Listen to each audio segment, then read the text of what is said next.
आपण बघा, या मुंबईतला सामान्य मुंबईकर याचं स्वप्न काय आहे? एक स्वतःचं घर असलं पाहिजे स्वप्न.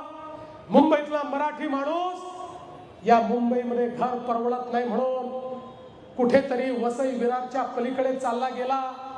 25 वर्षामध्ये त्याला तुम्ही घर देऊ शकला नाही.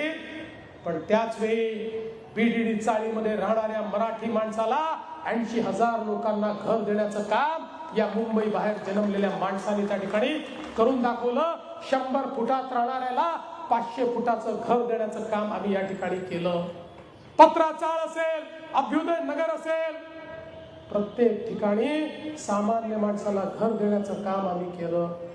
आज इतक्या वर्षांमध्ये एसआरएच्या माध्यमातून इतक्या मोठ्या प्रमाणात या ठिकाणी भ्रष्टाचार झाला.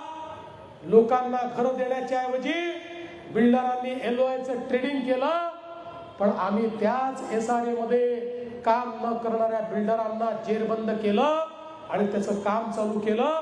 आणि आज अनेक त्या झोपडपट्टीतल्या लोकांना वर्षानुवर्ष ज्यांना भाडं मिळालं नव्हतं त्यांना सरकारच्या वतीनं भाडं देऊन त्या ठिकाणचं डेव्हलपमेंट आम्ही चालू केलं.